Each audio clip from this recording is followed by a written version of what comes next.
یہ ریڈیو ہمالیہ ہے۔ آج جون 2021 کی 23 تاریخ اور ہمارے اسٹوڈیو کی گھڑیوں میں شام کے 4 بجا چاہتے ہیں۔ اب آپ ڈاکٹر امجد ایوب مرزا سے خبریں سنیے۔ عمران خان حکومت کا پاکستان کو گروی رکھ کر عالمی اداروں سے قرضے لینے کا فیصلہ وفاقی کابینہ نے منظور کر لیا ہے۔ پہلے مرحلے میں اسلام آباد، لاہور اور ملتان کے ہوائی اڈے گروی رکھے جائیں گے۔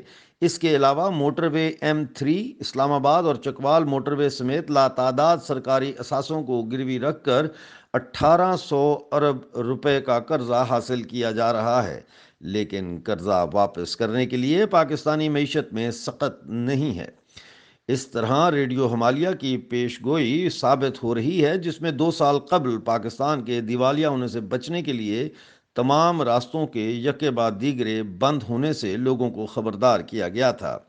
ریڈیو ہمالیہ کے تجزیہ نگاروں کا کہنا ہے کہ جنرل باجوہ کو قتل کرنے کی سازش، جس میں 14 فوجی افسران کو گرفتار کیا گیا ہے، امریکہ کو اڈے نہ دینے کا فیصلہ، افغانستان میں اشرف غنی حکومت کے خلاف مسلسل طالبان کی مالی اور لاجسٹک سپورٹ کرنے کی وجہ سے، بلوچستان میں مسلح جنگ آزادی میں دن بدن تیزی آنے سے، سندھ میں بحریہ ٹاؤن کی اسکیموں اور ڈیفنس ہاؤسنگ سوسائٹیز کی جانب سے زمینوں پر قبضوں کے خلاف سندھ بھر میں ابھرنے والی مزاحمت کا آزادی کی تحریک سے منسلک ہو جانے کے بعد، اور خیبر پختونخوا میں PTM کے جانی خیل دھرنے کی بازگشت پورے صوبے میں محسوس ہونے کی وجوہات کی بنیاد پر پاکستانی ریاست انتہائی کمزور ہو چکی ہے۔ لہٰذا عوام کی جانب سے اگر ایسی کوئی خودرو تحریک شروع ہو گئی جس میں پنجاب سمیت تمام صوبوں کے لوگ شامل ہوں، تو عمران خان حکومت کے ساتھ ساتھ اسے اقتدار میں لانے والے فوجی جرنیل بھی عوامی مزاحمت کے تلاطم خیز دریا کی زد میں آ کر خس و خاشاک کی طرح بہہ جائیں گے۔ تجزیہ نگاروں نے کہا کہ اگر عمران خان اور ان کو لانے والے جرنیلوں کو اقتدار سے نہ ہٹایا گیا تو کابینہ کے اجلاس میں منظور ہونے والے منصوبے پر عمل ہو جائے گا اور پورا ملک عالمی مالیاتی اداروں کی تجوریوں میں قید ہو جائے گا۔ پاکستانی مقبوضہ جموں کشمیر کے شہر کوٹلی میں 19 تاریخ کو قتل کیے جانے والے کشمیری نژاد کینیڈین شہری ڈاکٹر غلام عباس کے قتل کی تحقیقات کینیڈین حکومت کروائے۔ یہ مطالبہ نیشنل ایکوالٹی پارٹی JKGBL کے سربراہ، انگلینڈ میں مقیم جلا وطن رہنما پروفیسر سجاد راجہ نے کیا۔ انہوں نے کہا کہ ان کی پارٹی کے سینئر رہنما عدیل ماگرے آج ڈاکٹر غلام عباس کے گھر پہنچ رہے ہیں تاکہ قتل کی واردات کی تفصیلات جمع کی جا سکیں۔ معروف لیکھک اور دانشور ڈاکٹر شبیر چودھری نے بھی ڈاکٹر غلام عباس کے قتل کی شدید الفاظ میں مذمت کی ہے۔ جلا وطن رہنما ڈاکٹر شبیر چودھری نے کہا کہ ڈاکٹر غلام عباس بین المذہب امن اور دوستی کے پرچارک تھے اور جموں کشمیر میں مذہبی ہارمنی کا درس دیتے تھے، اسی لیے انہیں قتل کیا گیا۔ جبری ریٹائرڈ فوجی افسر میجر جنرل منظور احمد کو اغوا کرنے کی غرض سے ان کے گھر پر خفیہ ایجنسیوں نے گزشتہ روز صبح 6 بجے چھاپا مارا، لیکن جنرل صاحب کے گارڈز نے فائرنگ کر کے اس کوشش کو ناکام بنا دیا۔ میجر جنرل منظور احمد نے اپنا گھر چھوڑنے اور کسی اور جگہ منتقل ہونے سے انکار کرتے ہوئے اپنا کیس لاہور ہائی کورٹ میں لڑنے کا فیصلہ کیا ہے۔ اور اب پاکستانی فوجی سربراہ جنرل قمر جاوید باجوہ کے قتل کی سازش سے متعلق تازہ ترین اپ ڈیٹ۔ نمبر 1، آج صبح 8 بجے ISPR نے چیف آف آرمی سٹاف کو اسپیشل لائن کے ذریعے بریفنگ دی۔ نمبر 2، ISPR کے director general major general Babar Iftikhar نے ہدایت جاری کی ہے کہ ISPR اس واقعہ سے متعلق کوئی بیان جاری نہیں کرے گا۔ نمبر 3، منگلا سے 1 کور کی ایک بٹالین اٹک قلعے کا دفاع کرنے گزشتہ روز اٹک پہنچ گئی ہے۔ نمبر 4، جج ایڈوکیٹ جنرل JAG اٹک قلعہ پہنچ چکے ہیں۔ نمبر 5، حفاظتی اقدامات کو یقینی بنانے کے لیے ایس ایس جی کے جی او سی میجر جنرل ممتاز حسین کا دفتر تربیلا سے منتقل کر کے اٹک قلعے کے اندر قائم کر دیا گیا ہے۔ نمبر 6، میجر جنرلز کو ننگا دو میجر جنرلز کو ننگا کر کے ان پر شدید تشدد کیا گیا۔ نمبر 7، ملٹری آپریشن ڈائریکٹوریٹ کے ایک گرفتار کرنل تشدد کی وجہ سے بے ہوش ہو گئے، جس کے بعد انہیں ہیلی کاپٹر کے ذریعے سی ایم ایچ پشاور لے جایا گیا۔ نمبر 8، 11 کور کے corps commander lieutenant general Noman Attock قلعہ روانہ ہو چکے ہیں۔ نمبر 9، ملٹری انٹیلیجنس ڈائریکٹوریٹ اور پی ایس ڈائریکٹوریٹ نے تمام جبری ریٹائرڈ اور ڈسمس کیے گئے افسران کی لسٹ منگوا لی ہے، مقصد ان کی کڑی نگرانی بتایا جا رہا ہے۔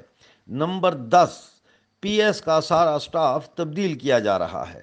نمبر 11، گجرانوالہ میں تعینات 30 کور سے ایک بٹالین کو جی ایچ کیو کی اضافی سیکیورٹی کے لیے راولپنڈی پہنچا دیا گیا ہے۔ نمبر 12، ایک میجر نے خودکشی کی کوشش کی لیکن اٹک قلعے میں موجود گارڈ نے انہیں بچا لیا۔ نمبر 13، کرنل وحید عابد خٹک کو آئی ایس پی آر اور ملتان میں ان کی پوسٹ سے علیحدہ کر دیا گیا ہے۔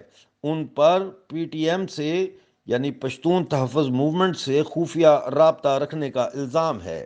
نمبر 14، کرنل شفیق، جن کو 18 جون کو بریگیڈیئر کے عہدے پر ترقی دی گئی تھی، وہ کیجول لیو لے کر چھٹی پر چلے گئے ہیں۔ Number 15، director general military intelligence major general Azhar Waqas نے اٹک قلعے پر ملٹری انٹیلیجنس کی ایک نئی ٹیم تعینات کر دی ہے۔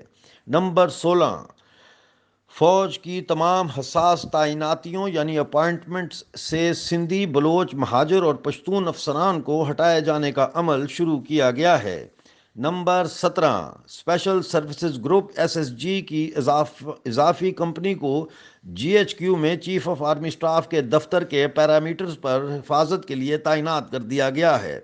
Number 18، lieutenant general Amir, adjutant general اور D G P S P M general major general Muhammad Imtiaz Khan کے دفتر کو ویپنز اینڈ ایکوپمنٹ ڈائریکٹوریٹ کے احاطے میں منتقل کر دیا گیا ہے۔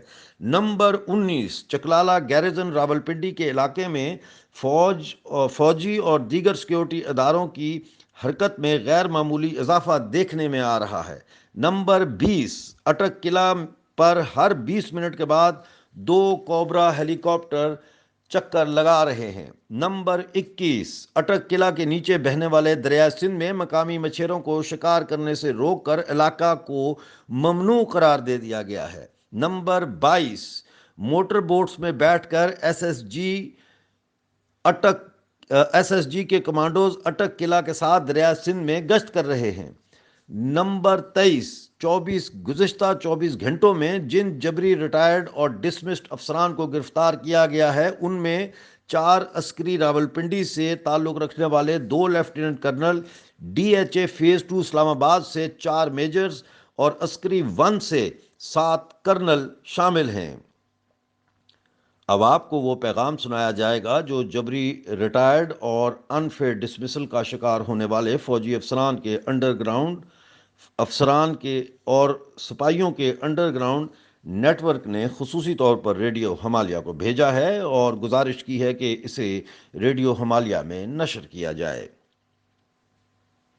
ہزاروں کی تعداد میں جبری ریٹائرڈ اور ڈسمس کیے گئے تمام افسران اور سپاہیوں کو مطلع کیا جاتا ہے کہ ملٹری انٹیلیجنس اور آئی ایس آئی ہمارے پیچھے ہے، لہٰذا فوری طور پر اپنی رہائش گاہ کی جگہ تبدیل کریں۔ اگر آپ کے پاس کوئی اسلحہ ہے تو اسے لے کر خیبر پختونخوا اور بلوچستان کے پہاڑوں کا رخ کریں۔ اسی طرح جبری ریٹائرڈ کیے گئے سندھی فوجی افسران اور سپاہی اپنے دیہی علاقوں کا رخ کریں اور سندھو دیش کی جنگ آزادی میں شامل ہوں۔ ایم کیو ایم یعنی متحدہ قومی موومنٹ، پی ٹی ایم یعنی پشتون تحفظ موومنٹ اور سندھو دیش ریولوشنری آرمی اور بلوچ لبریشن فرنٹ اور بلوچ لبریشن آرمی اور دیگر جنگجو تنظیموں سے اپیل ہے کہ وہ ہمارے افسران اور فوجی اور سپاہیوں کو پناہ دیں اور ہر طرح سے ان کی مدد کریں۔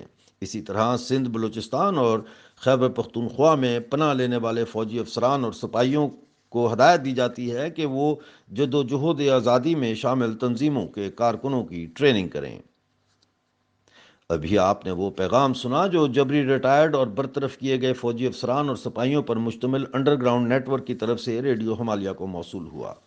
اب لوٹتے ہیں باقی خبروں کی طرف۔ گزشتہ روز بلوچ لبریشن آرمی نے کولو کے علاقے جندران میں گیس نکالنے والی کمپنی اور اس کی سیکیورٹی پر مامور پاکستانی مردود فوج پر BM-12 راکٹوں سے حملہ کیا۔ بلوچ لبریشن آرمی کے ترجمان آزاد بلوچ کے مطابق حملے میں کئی فوجی جہنم وصال کیے گئے۔